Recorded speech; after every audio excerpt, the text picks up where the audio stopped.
ಮಕ್ಕಳೇ, ನಾ ಇವತ್ತಿನ ದಿವಸ 1ನೇ ತರಗತಿಯ 1ನೇ ಪದ್ಯವನ್ನ ನಾನು ನಿಮ್ಗೆಲ್ಲರಿಗೂ ಹೇಳ್ಕೊಡ್ತೀನಿ. ನಾ ಯಾವ ರೀತಿ ನಿಮ್ಗೆಲ್ಲ ಹೇಳ್ಕೊಡ್ತೀನಿ ಅದೇ ರೀತಿಯಾಗಿ ನೀವೆಲ್ಲ ಮಾಡ್ಬೇಕು. ಓಕೆನಾ? ನವಮಾಸ ಹೊತ್ತು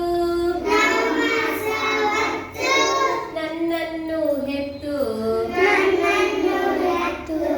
ಸಾಕಿದ ತಾಯಿಗೆ ವಂದನೆ.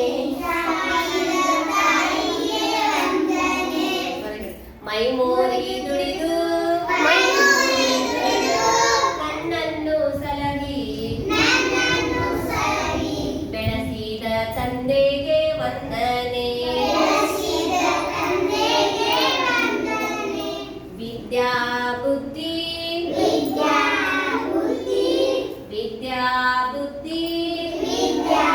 ಬುದ್ಧಿ ಬಾಲ್ಯದಿ ಕಲಿಸಿ